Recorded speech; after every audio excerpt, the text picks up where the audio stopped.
4 लोग हों या 40 लोग हों, मुझे कोई फर्क नहीं पड़ता है कौन मेरे बारे में क्या सोच रहा है। जिसको जो सोचना है सोचो। मैं बुरी हूँ, यस मैं बहुत बुरी हूँ। मैं बदतमीज हूँ, यस मैं बदतमीज हूँ। अब जो जैसे मुझे ट्रीट करेगा मैं उसको ट्रीट वैसे ही करूंगी। मैं लोगों की रिस्पेक्ट नहीं करती, नहीं करूंगी, क्योंकि जो मुझे रिस्पेक्ट नहीं देगा मैं उसको रिस्पेक्ट नहीं दूंगी। मुझे कोई फर्क नहीं पड़ता। मुझे पहले फर्क पड़ता था, मैं बहुत रोती थी, सोचती थी, लेकिन अब जिसको मैं पसंद नहीं हूँ निकलो, जिसको मेरा नेचर पसंद नहीं है निकलो। मुझे मेरी वैल्यू पता है, मैं कैसी हूँ, मैं कितना दिल मेरा साफ है, मैं किसको कितनी इज्जत देती हूँ और कहाँ मानती हूँ, कहाँ रखती हूँ।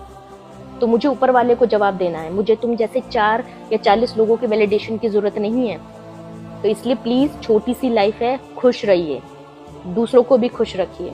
जो कम से कम आपको मान सम्मान, इज्जत और प्यार दे रहा है, उसको रिटर्न में तो कुछ दीजिए। और आप कहते हैं ना ऊपर वाले से डरते हैं, तो आप ऊपर वाले से ही डरिए। दिल साफ रखिए और दिल से मिलिए जिससे भी मिले।